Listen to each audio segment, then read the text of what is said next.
Okay, so you know how we always talk about like wanting to buy things and making big financial decisions? Mm.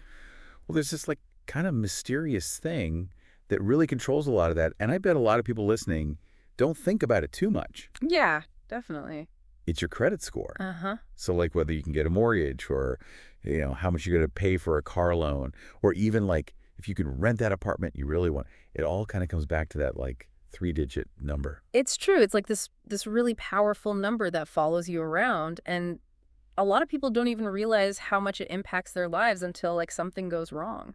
Exactly. And the thing is, a lot of the problems people have with their credit scores aren't even from like being totally irresponsible or like, going on crazy shopping sprees. It's more like they just don't really get how the whole thing works. Right. It's like they're playing a game without knowing all the rules. Yeah, exactly. Yeah. So today, let's like totally demystify credit scores. Mm. What are like the biggest mistakes people make without even realizing it? Well, I think like the number one thing that trips people up is missing payments.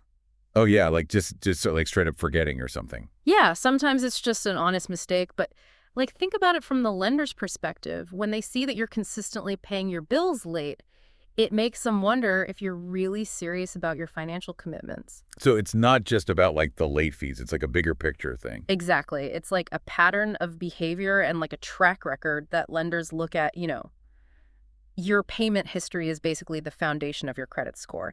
It's the most direct evidence to lenders of how reliable you are with your financial commitments. Consistently paying late, even by a few days, can raise a red flag. The more severe impact, however, tends to kick in after you're 30 days or more past due. Makes total sense. So like that's like the big one, right? Missing payments. Mm. What else should people watch out for? Okay, so this one, it might surprise some people. High credit utilization. High credit what now? Okay, yeah, credit utilization. So basically, it's how much of your available credit you're actually using. So, like, say you've got a credit card with a $5,000 limit and you've charged like $4,000 on it. Go That means you're using 80% of your available credit, and that can be a problem. Really, even if you're like making the minimum payments. Yeah, because it makes it seem like you're really relying on credit a lot, and that can make lenders nervous. They want to see that you're managing your credit responsibly. So it's not just about like maxing out your card. It's about how much of that available credit you're using. Exactly. Yeah. And generally speaking, you want to try to keep your credit utilization below 30%. 30%. Okay. I'm writing that down. What else? Okay, so this one is kind of a hidden danger, and it's ignoring your credit reports. Yeah. Those, like, I know they're important, but they're so boring. Yeah. I know, right? But they like super important. It's like this financial report card that tells lenders about your track record with managing money. Think of your credit report as a detailed history of your financial behavior that's accessible to potential lenders, landlords, and even employers in certain cases. By law, you are entitled to one free credit report from each of the three major credit bureaus, Equifax, Experian, and TransUnion, every 12 months. You can access them through annualcreditreport.com. Regularly checking your credit reports is essential to understand your financial standing and can help you detect and prevent identity theft. Okay. Okay. So, like, why should we really care about those reports? Like, what could actually go wrong? So many things. First of all, there could be errors on your report, like maybe an account that you never actually opened or a payment that was marked late when you knew you paid it on time. Oh, yeah, that would be bad. Right. And if those mistakes just sit there on your report, they can drag down your score. Also, by looking at your report, you can catch signs of identity theft early on, like if someone's opening accounts in your name. You want to know about that ASAP? Yeah, for sure.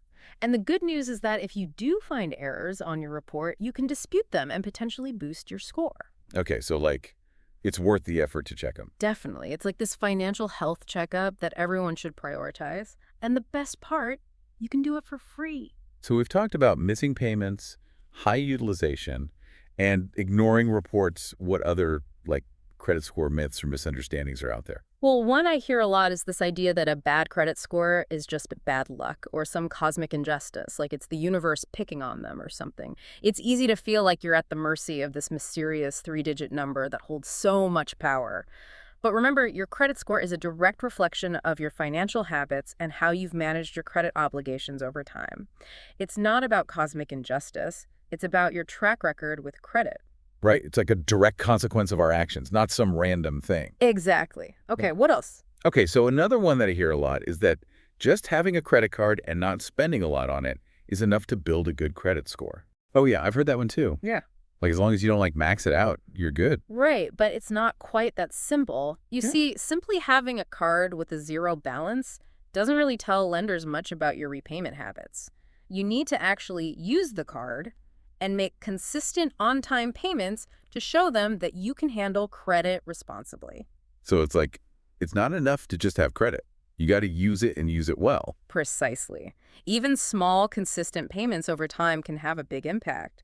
Consider setting up small recurring bills, like a streaming subscription, to be paid automatically from your credit card. This can help you build a positive payment history without racking up a large balance. So it's all about building a positive track record over time. What about those like little financial slip-ups? Like, do those really matter? Oh, they definitely can. Those occasional late payments, even if it's just a week past the due date, those can still get noted on your report. Really, even just a week? Yeah. And a high utilization on just one of your credit cards can also hurt, even if your other cards are fine. A short credit history can be a factor too, especially for like younger folks who haven't had much time to build up their credit. Okay, so it's not just like the big dramatic stuff, it's the little things too. Yeah, it's all part of the big picture. And another thing that people don't always realize is that applying for too many new credit accounts in a short period of time can actually lower your score.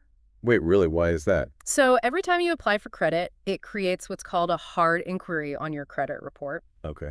And too many hard inquiries can make it look like you're desperate for credit, which can be a red flag for lenders. So it's not just about like the number of cards you have, it's also about how often you're applying for new ones. Right, exactly. It can signal to lenders that you might be taking on more debt than you can manage. It's all about balance and responsible credit management. Got it. So it sounds like the scoring models are looking at like a whole bunch of factors, not just like the obvious stuff. Yeah, it's like a big puzzle with all these different pieces that fit together. Okay, so let's say someone's listening and they're like, oh my gosh, my credit score could use some help. What can they do? Well, the first step is always to get a copy of your credit report from all three of the major credit bureaus, Equifax, Experian, and TransUnion. Check those reports. Yeah, and like really go through them carefully, look for any errors, like incorrect account information, payment errors, anything that just doesn't seem right.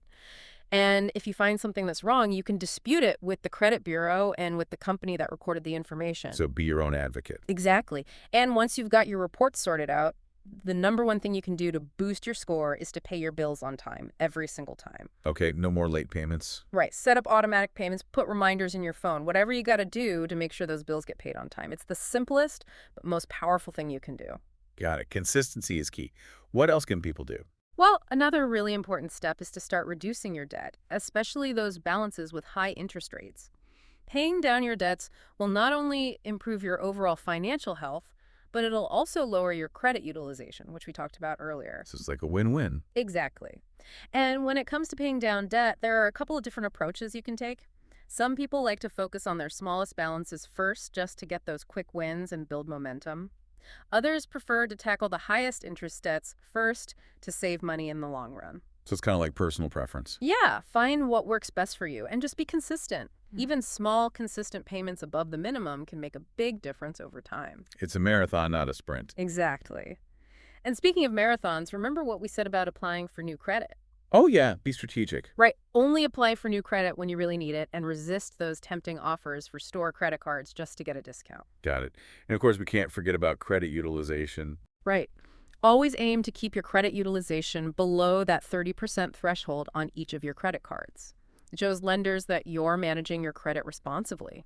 And if your balances are high, making extra payments to bring them down can really help boost your score. Awesome. So we've covered like a ton of practical tips, but let's talk about some of those credit score myths that are floating around out there. Okay, let's do it. So one that I hear a lot is that paying off old debts won't actually help your credit score. Yeah, that one's a bit tricky. It's true that older negative information does eventually age off your credit report, but paying off those old debts can still lead to an improvement. It reduces your overall debt and shows lenders that you're willing to take care of your past obligations. So it's not like a complete waste of time. Not at all. Okay, what other myths are out there? And another big one is that there are these like quick fixes or magic tricks to instantly boost your credit score. Oh yeah, I've seen those ads. Yeah, be wary of anything that sounds too good to be true. Because the truth is, building good credit takes time, discipline, and consistently responsible financial behavior. There's no shortcut to a great credit score. So it's like a long game. It is. It's about establishing a solid, positive credit history over time. There are no quick fixes or shortcuts. Consistent, responsible financial behavior is the key to building and maintaining good credit. Okay, and finally, what about the people who just think they can ignore their credit score and it won't really matter? No, that's a dangerous game to play. Ignoring your credit score can have some pretty serious real world consequences. It can affect your ability to get loans, rent an apartment, even get certain jobs. And if you do qualify for loans, you'll probably end up paying higher interest rates, which means more money out of your pocket. So it's like this thing that we might not always think about, but it's really important. It really is. It's a fundamental part of your financial profile. Well, this has been super helpful. I feel like I understand credit scores way better now. I'm glad to hear that knowledge is power, especially when it comes to your finances. Thanks for tuning into another episode of Wait, Can I Afford That? Now that you have a clearer picture of how credit scores work, what's one immediate action you can take to start improving yours?